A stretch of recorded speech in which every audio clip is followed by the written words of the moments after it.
Assalamualaikum warahmatullahi wabarakatuh. Salam sejahtera untuk kita semuanya. Pada kesempatan kali ini, saya Eva Inaya Agustin, Prodi D3 Otomasi Sistem Instrumentasi, Fakultas Vokasi, Universitas Airlangga, akan menjelaskan tentang pengarahan yang pertama untuk praktikum sensor dan transducer.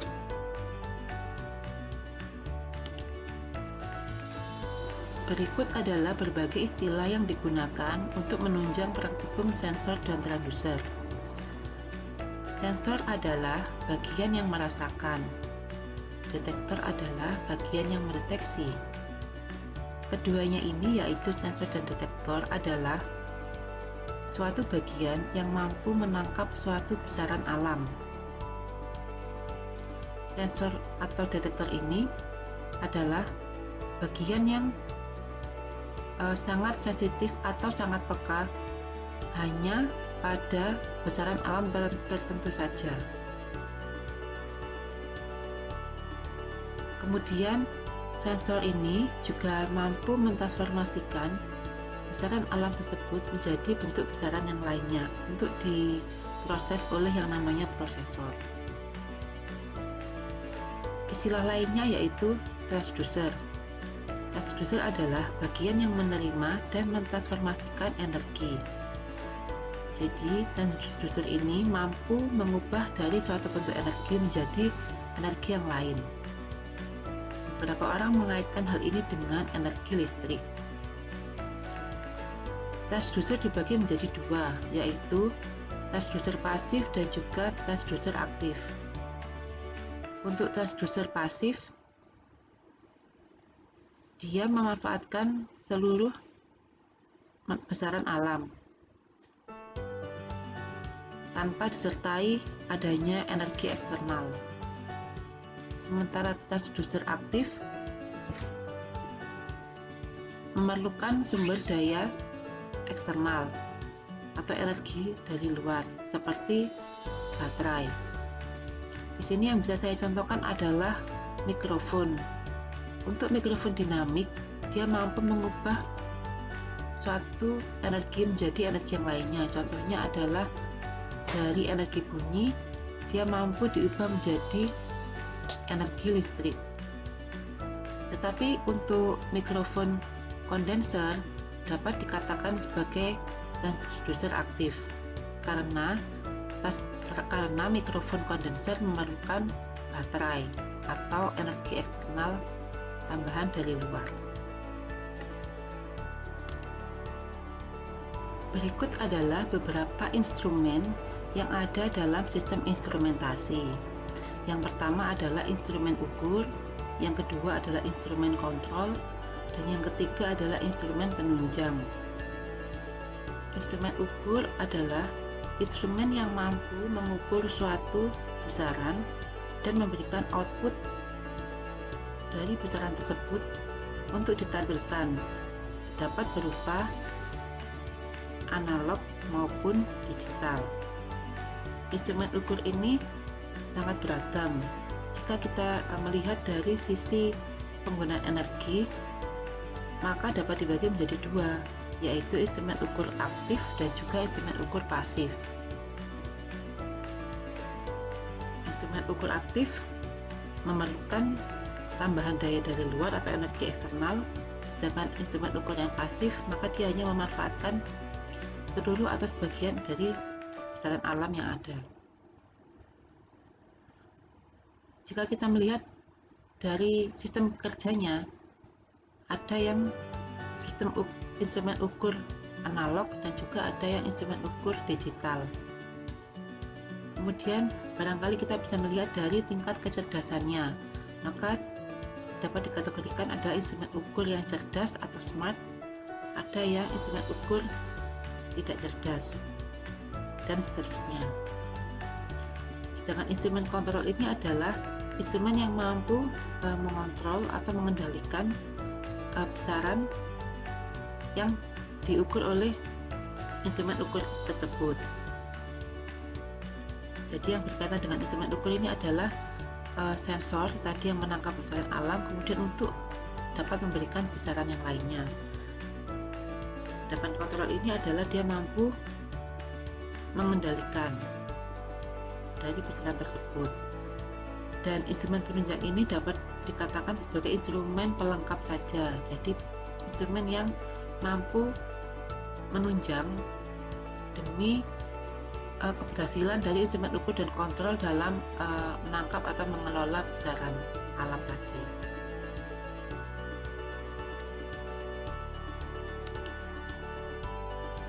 Berikut adalah blok diagram dari instrumen ukur. Kita dapat melihat pada gambar bagian atas. Di situ ada yang namanya besaran alam.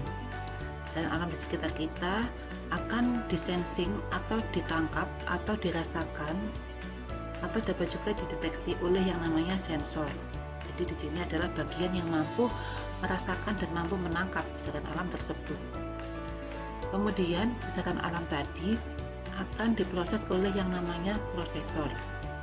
Jadi sebetulnya hasil dari sensor ini dapat kita katakan sebagai sinyal. Jadi kita anggap sebagai sinyal listrik.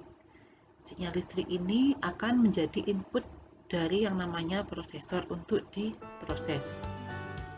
Jadi input dari prosesor adalah sinyal listrik input, sedangkan output dari prosesor adalah sinyal listrik output. Nah, sinyal listrik output tadi bagaimana supaya mampu dibaca oleh manusia, sehingga kita memerlukan yang namanya display pengukuran. Kita bandingkan dengan instrumen ukur listrik yang ada pada gambar bagian bawah.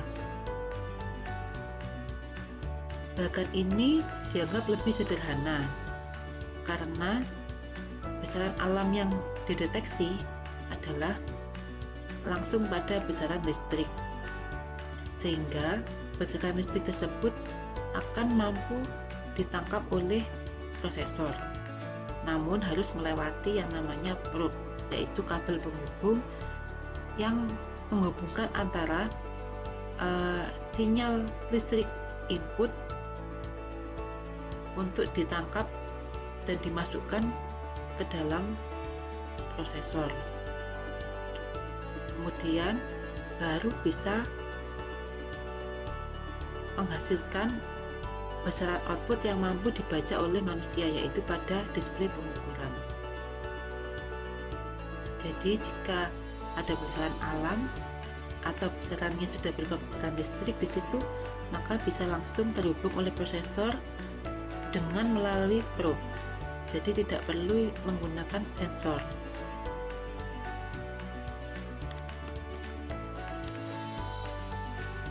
Lalu bagaimana dengan instrumen penunjang? Di sini bisa saya contohkan, misalkan ada yang namanya pemanas. Pemanas untuk menunjang kita mengukur suhu atau temperatur. Selain pemanas, barangkali kita memerlukan tungku. Tungku supaya panas tidak menyebar kemana-mana, sehingga kita perlu tungku supaya panasnya dapat terukur di dalam tungku tersebut, sehingga lebih akurat. Kemudian kita juga memerlukan yang namanya tutup tungku. Jadi selain ada tungku, mungkin ada tutup tungku untuk supaya panas juga lebih bisa akurat, sehingga di dalam tungku itu betul-betul adalah berapa suhu yang ada di dalam ruangan, yaitu tungku tadi. Jadi tidak asal kita menyalakan api kemudian sensornya mampu mendeteksi dari panas tersebut, tetapi kita memerlukan misalkan tungku seperti itu. Atau mungkin ketika kita ingin mengetahui berapa sih tekanan di dalam aliran udara, nah kita perlu yang namanya instrumen penunjang, yaitu contohnya selang untuk menunjang percobaan dari sensor yang mampu mendeteksi tekanan angin tersebut. Contohnya lagi adalah seperti kabel penghubung, itu juga bisa dijadikan sebagai instrumen penunjang. seperti cupit buaya itu juga yang disebut dengan yang namanya kabel penghubung.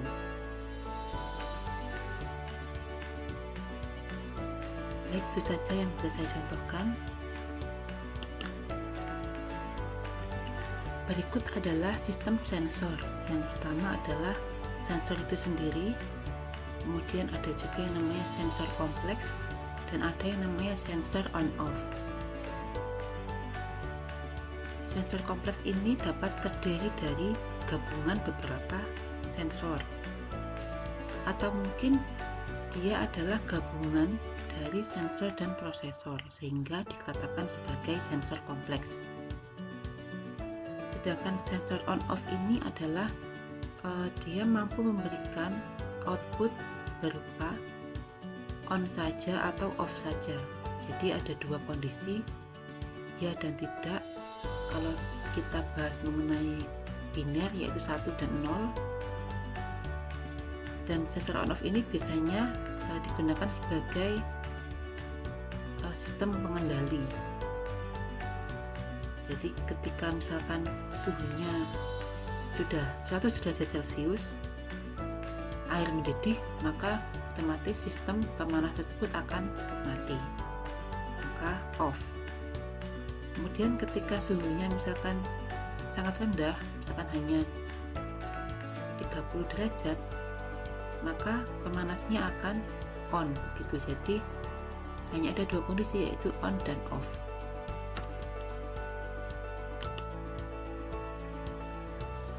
Berikut adalah contoh-contoh sensor yang kita lihat dari inputnya.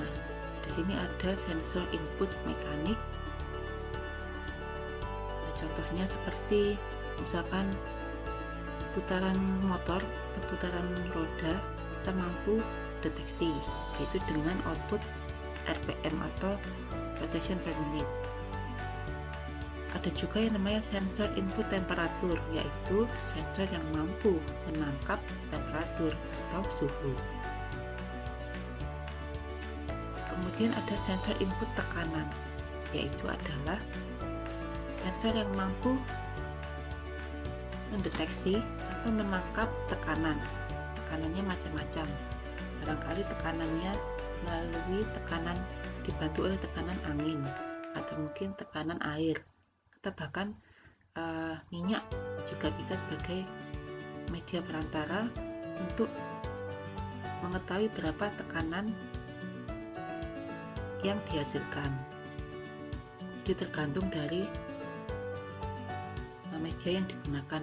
Pada praktikum ini kita menggunakan sensor input tekanan ini menggunakan tenaga atau media angin,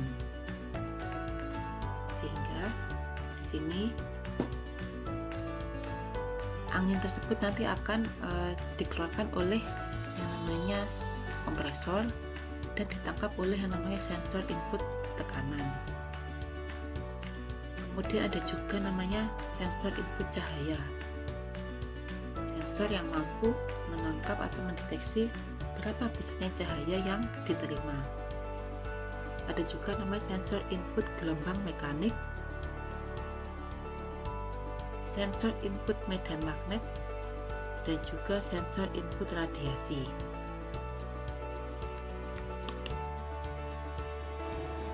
Untuk macam-macam sensor input mekanik banyak sekali di sini, yaitu ada yang namanya sensor posisi atau perpindahan, sensor getaran atau vibrasi, sensor putaran atau rotasi, dan sensor strain gauge. Sensor posisi atau perpindahan ini mengacu pada titik referensi awal. Jadi di sini yang namanya sensor perpindahan pasti dia akan berpindah dari satu titik ke titik yang lain, dari titik referensi yang satu ke titik yang lainnya, dari posisi awal ke posisi akhir.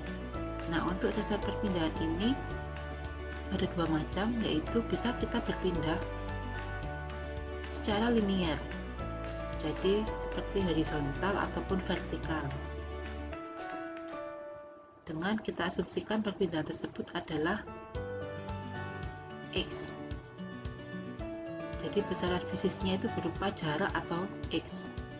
Sedangkan jika sensor posisi atau perpindahannya itu berbentuk melengkung atau melingkar, maka kita sebut sebagai angular. Jadi perpindahan angular ini bentuknya menyerupai lingkaran atau busur. Jadi bentuknya melengkung perpindahannya. Dan besaran fisiknya di situ yang terukur adalah kita katakan bukan sebagai X lagi, tetapi sudah berupa theta atau sudut. Dan satuannya biasanya sudah bukan jarak lagi seperti cm atau milimeter, tapi lebih ke derajat. Jadi jika posisinya linear, maka bisa kita asumsikan besaran fisiknya adalah jarak atau X dengan satuan meter atau sentimeter atau milimeter. Sedangkan sensor posisi angular yaitu besaran fisiknya yang terukur adalah berupa sudut dengan satuan adalah derajat. Berikut adalah contoh sensor posisi atau perpindahan, yaitu sensor potensiometer. Karena tadi saya sebutkan bahwa ada dua perpindahan, maka dapat dikatakan bahwa ada yang namanya sensor potensiometer gerak linear, ada sensor potensiometer gerak angular. Untuk sensor potensiometer gerak linear, kita bisa melihat gambar atas bahwa ada bahan di situ yang kita sebut dengan karbon. Bahan karbon ini menempel di sepanjang bahan yang berwarna putih yang kita sebut dengan isolator. Kemudian ada bahan metal juga, yaitu kawat yang seperti dililitkan pada bahan isolator tersebut. Jika kita melihat di situ ada X, nah itu kita sebut sebagai input dari perpindahan dengan satuan bisa milimeter, karena di sini sangat kecil sekali bentuk penampang dari potensiometer linear. Jika potensiometernya lebih besar, maka mungkin bisa dalam satuan sentimeter. Di sini ada resistansi jenis bahan, yaitu R sama dengan rho L per A. Jadi di sini resistansi bahannya dapat dihitung berdasarkan rho atau resistansi jenis bahan. Ada juga L, yaitu panjang dari bahan tersebut, dan juga ada A atau luas penampang bahan. Jadi ini sangat berpengaruh terhadap besarnya resistansi. Jika dikaitkan dengan hubungan antara resistansi terhadap X atau input perpindahan tadi, maka nilainya dapat dihitung dengan rumus rho X per A. Rho tadi adalah resistansi jenis bahan dan A sendiri adalah luas penampang. Untuk potensiometer gerak angular, di sini juga kita bisa lihat sama ya, ada bahan yang namanya kawat juga di situ yang mengelilingi bahan isolator. Dan juga ada juga tuas atau kita katakan sikat di situ yang berputar, yang dapat menentukan berapa besarnya resistansi. Karena perpindahannya adalah secara berputar atau melengkung, maka kita sebut sebagai theta. Theta di sini satuannya adalah derajat. Jadi untuk menentukan resistansinya dengan rumus rho R theta per A. Rho tadi adalah resistansi jenis bahan, R adalah jari-jari, theta adalah besarnya putaran dari sensor potensiometer, dan A adalah luas penampang. Berikut ini adalah contoh sensor kapasitor variabel, yaitu sensor gerak mekanik yang lain selain potensiometer. Di sini bisa kita lihat bahwa kapasitor variabel gerak angular itu memiliki output yaitu C atau kapasitansi. Sebetulnya ada juga namanya kapasitor variabel linier, tapi pada praktikum kali ini yang kita pakai adalah yang angular. Di sini kita lihat bahwa ada dua lempeng kapasitor di situ yang berwarna merah dan hijau yang dipasang secara tumpang tindih dengan sudutnya itu adalah theta, sehingga nilai C kapasitansi tersebut bisa kita ukur atau bisa kita tentukan dengan rumus E R kuadrat theta per 2D, karena ada dua lempeng kapasitor yang tumpang tindih,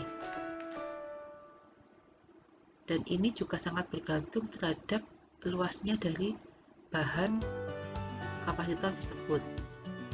Jadi sangat mempengaruhi, yaitu besarnya atau luasnya bahan terkait dengan R,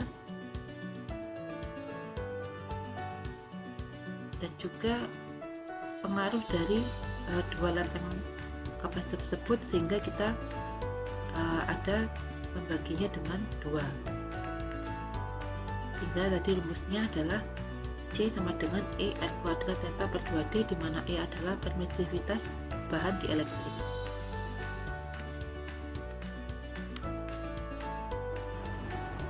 Contoh lain dari sensor input mekanik yaitu sensor putaran dinamo.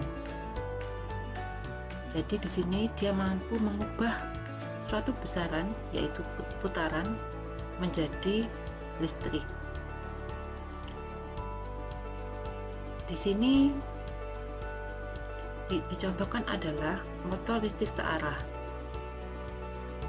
yaitu menggunakan sensor putaran dinamo searah.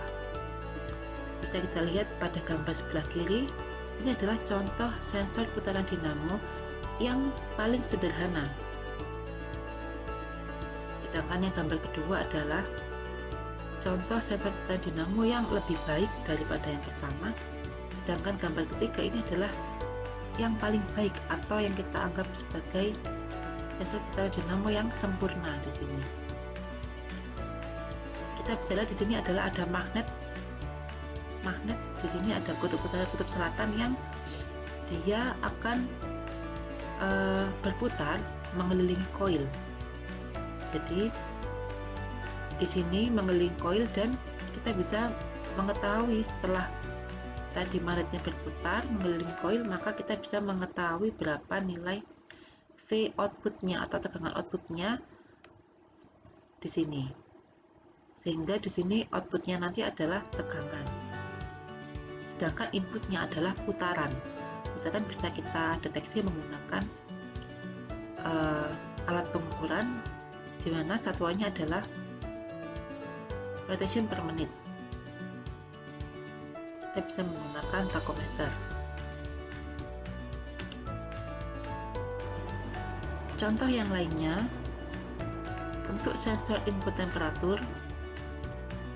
Di sini karena input temperatur, maka bagaimana sensor itu mampu menangkap atau mendeteksi suatu temperatur atau suhu. Yang pertama adalah sensor cairan, kemudian ada sensor gas, sensor bimetal, sensor resistansi metal, sensor termistor, sensor termokouple, dan sensor bahan semikonduktor. Ini yang kita bahas adalah sensor bimetal, sensor termistor, sensor termokouple, dan juga sensor bahan semikonduktor.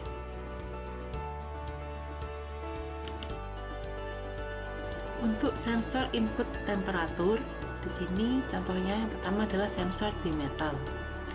Sensor bimetal ini ada 3 macam. Yang pertama adalah lurus, yang kedua adalah tipe helix, dan yang ketiga adalah tipe spiral.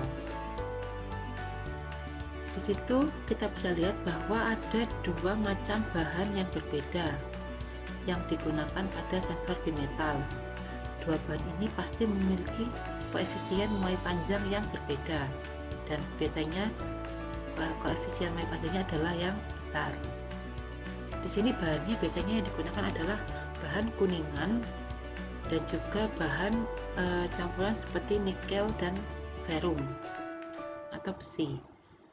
Jadi di sini dua macam bahan ini yang warnanya merah dan biru.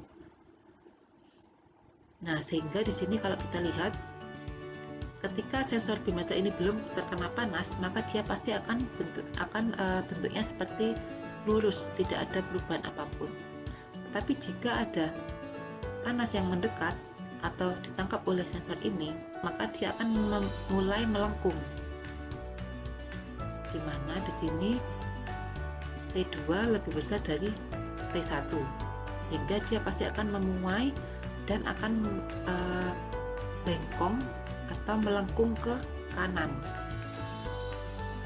karena koefisien mulai panjang merah dan biru pasti berbeda, dan yang merah lebih besar sehingga dia melengkung ke arah kanan. Nah, di sini ada juga yang tipe helix dan spiral. Di sini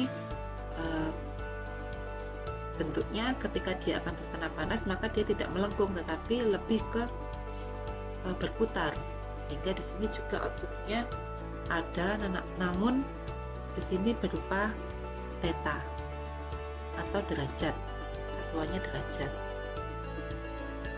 Jadi kita bisa lihat di sini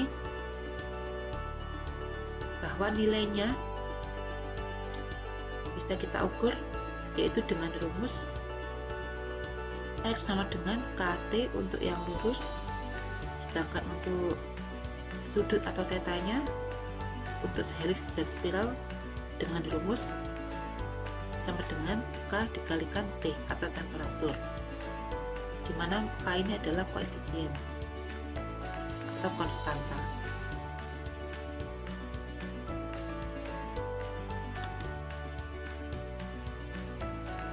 Contoh sensor input temperatur yang lainnya adalah sensor termistor. Bahannya adalah bahan oxide metal. Di sini ada dua macam sebetulnya. Yang pertama adalah ada yang namanya NTC atau negatif koefisien temperatur. Sedangkan yang lainnya ada juga yang namanya PTC, yaitu positif koefisien temperatur. Jadi untuk yang NTC ini koefisien temperaturnya adalah negatif. Maksudnya di sini memiliki sifat jika semakin besar suhu yang ditangkap oleh NTC, maka resistansinya akan semakin kecil. Berbeda dengan yang PTC atau yang positif. Jika suhunya semakin tinggi, maka resistansinya juga akan semakin tinggi atau besar.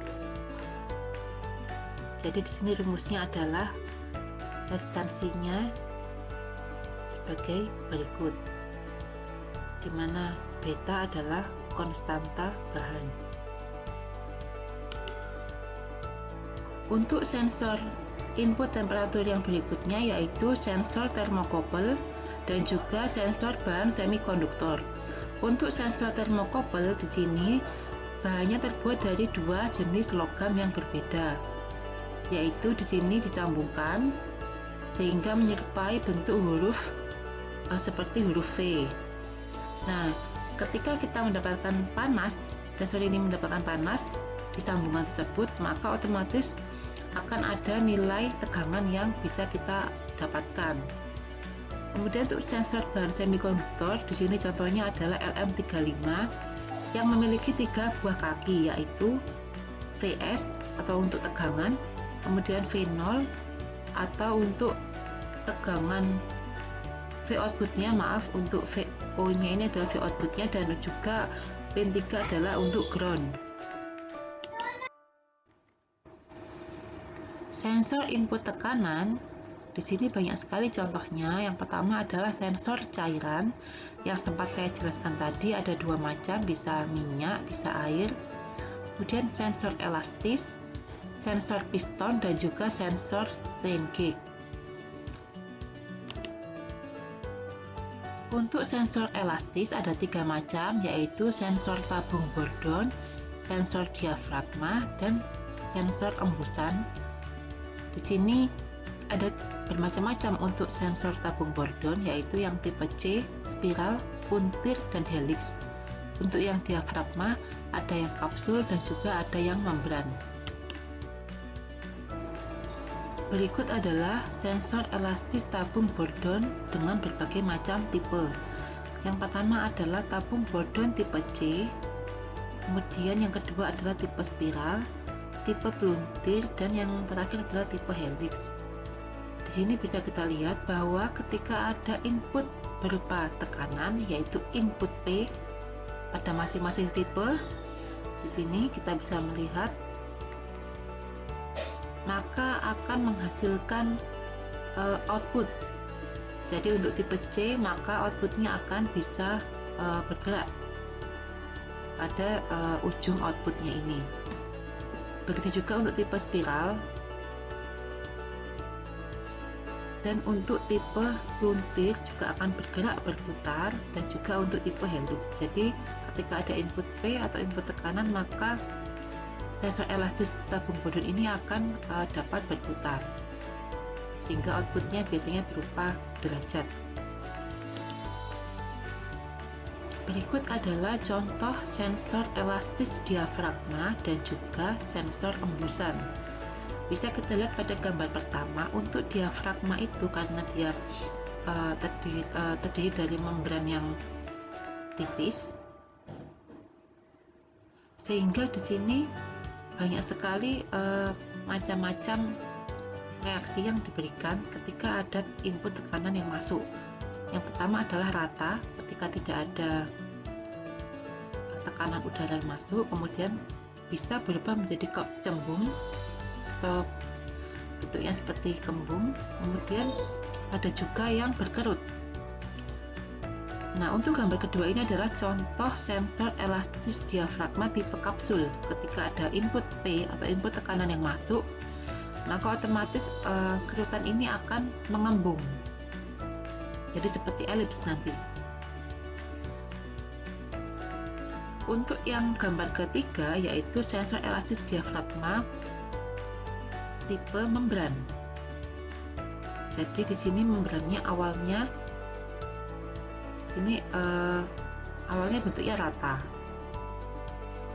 Nah, kemudian nanti ketika kita beri tekanan maka dia pasti bisa akan mengembung. Untuk yang gambar sebelahnya itu awalnya dia berkerut. Nah, kemudian ketika kita beri input tekanan maka dia pasti akan bentuknya mengembung, bisa rata bisa mengembung. Jadi ini sangat bermacam-macam dan pasti ada perbedaan setelah ada tekanan dan sebelum ada tekanan.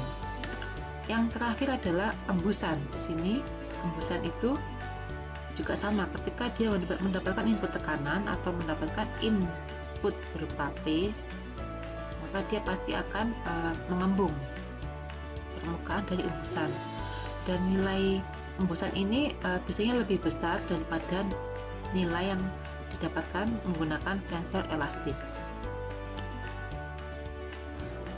Sensor tekanan yang berikutnya yaitu sensor piston dan juga sensor strain gauge. Untuk sensor piston di sini terdiri dari piston itu sendiri, kemudian ada silinder yang bentuknya panjang dan juga ada namanya pegas. Sehingga jika ada input tekanan yang masuk, maka piston ini akan bergerak.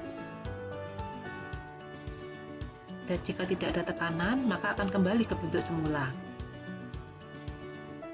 yaitu pegasnya akan mengendur lagi.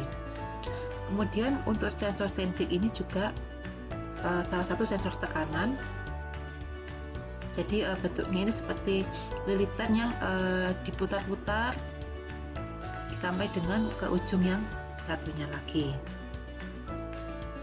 Dan ini jika mendapatkan tekanan maka otomatis akan ada perubahan yang terjadi. Kemudian sensor berikutnya yaitu sensor input cahaya. Yang pertama adalah foto multiplier, bisa kita sebut dengan PMT, kemudian foto konduktif, foto dioda, foto transistor, foto FET, sel solar, dan juga piroelektrik. Berikut ini adalah contoh sensor PMT yang dibuka. Jadi seperti ini strukturnya, ada anode, ada katode, ada diode yang jumlahnya ada 9, ada grid, dan di sini ketika ada cahaya yang masuk foton ini, maka dia akan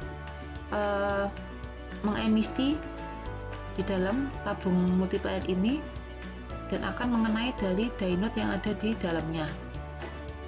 Jadi akan mengemisi elektron yang ada sehingga akan bertambah besar dan bertambah banyak jumlahnya.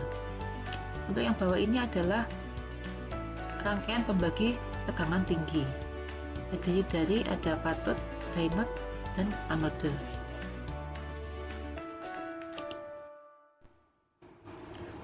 Untuk sensor input cahaya, di sini contohnya yang lainnya adalah fotokonduktif. Gambar pertama bisa kita sebut dengan LDR biasanya. Nah, di sini jika ada cahaya yang masuk, maka akan terdeteksi berapa nilai resistansinya. Dan di sini konduktivitasnya ini mempengaruhi dari nilai resistansi. Semakin tinggi konduktivitasnya, maka resistansinya akan menurun. Contoh yang lainnya adalah fotodioda. Terdiri dari sambungan dari PN, jadi PN junction. Dan di sini sangat peka terhadap cahaya tampak dan cahaya inframerah. Ada juga yang namanya fototransistor. Fototransistor ini juga sangat peka terhadap cahaya, yaitu pada cahaya tampak dan cahaya inframerah. Sebetulnya untuk LDR ini juga dapat mendeteksi perubahan ketika ada cahaya yang masuk, tetapi di sini jarang digunakan karena linearitasnya kurang baik. Berbeda dengan yang fotodioda ataupun fototransistor. Foto FET juga memiliki sensitivitas yang sangat baik, yaitu dia mampu mendeteksi cahaya tampak dan cahaya inframerah. Kemudian ada juga sel solar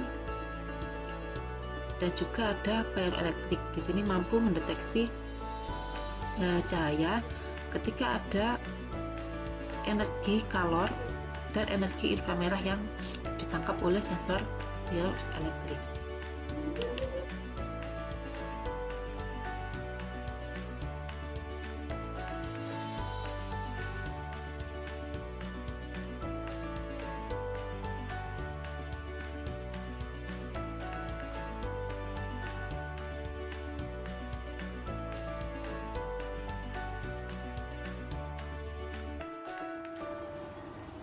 Di sini adalah contoh-contoh penampang dari sensor input gelombang bunyi.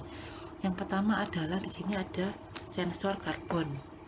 Sensor karbon ini kita bisa lihat bahwa ini terdiri dari lempeng logam terikat. Kemudian ada membran logam yang dapat bergetar. Kemudian di antara kedua bahan tersebut ada yang namanya serbuk karbon.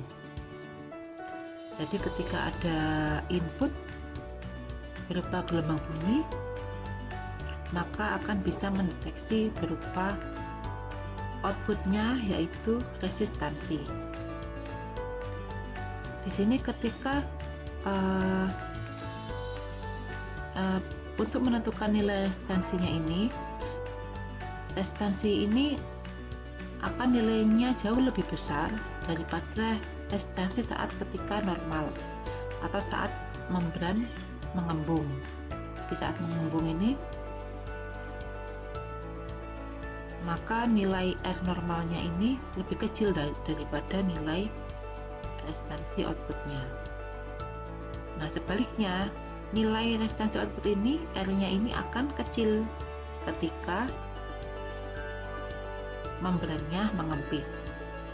Jadi nilai R outputnya ini akan lebih kecil daripada R normal, yaitu saat membrannya ini mengempis.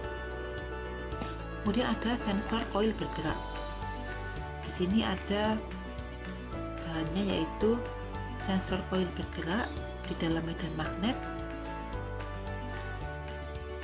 Nah, di sini koil ini bersama-sama dengan membran akan bergetar jika ada bunyi yang ditangkap. Kemudian ada juga ini yang namanya mikrofon dinamik. Ini yang transdusernya transduser pasif ya. Kalau yang transduser aktif kita sebut dengan mikrofon atau sensor kondenser. Nah, di sini ada sensor besi bergerak. Besi bergerak ini terdiri dari magnet yang ada celahnya di sini yang dililiti koil, serta ada besi lunak yang dilekatkan pada membran. Jika membran ini bergetar ketika ada bunyi yang masuk, maka akan muncul tegangan listrik di antara kedua ujung kawat koilnya. Kemudian ini sensor kondenser, jadi bisa mengumpul, bisa mengepis. Di sini adalah sebagai pengumpul muatan listrik. Jadi di sini ada lempeng yang terikat di bagian bawah, serta membran yang dapat bergetar atau mengembung dan mengempis. Outputnya di sini adalah berupa kapasitansi, dan ini biasanya ada penguatan di dalam menggunakan transistor. Yang terakhir adalah transducer piezoelektrik. Di sini mampu mengubah gelombang bunyi, bisa gelombang ultrasonik, untuk mengubahnya menjadi tegangan listrik dengan frekuensi yang tertentu. Atau mungkin mau mengubah sebaliknya juga bisa. Sensor gelombang bunyi yang terakhir yaitu sensor gelombang bunyi yang mampu mendeteksi gelombang infrasonik, atau biasanya itu kita tidak bisa menangkap gelombang tersebut ya, bisa kita katakan juga gelombang seismik. Jadi di sini contohnya adalah gelombang pada saat gempa bumi.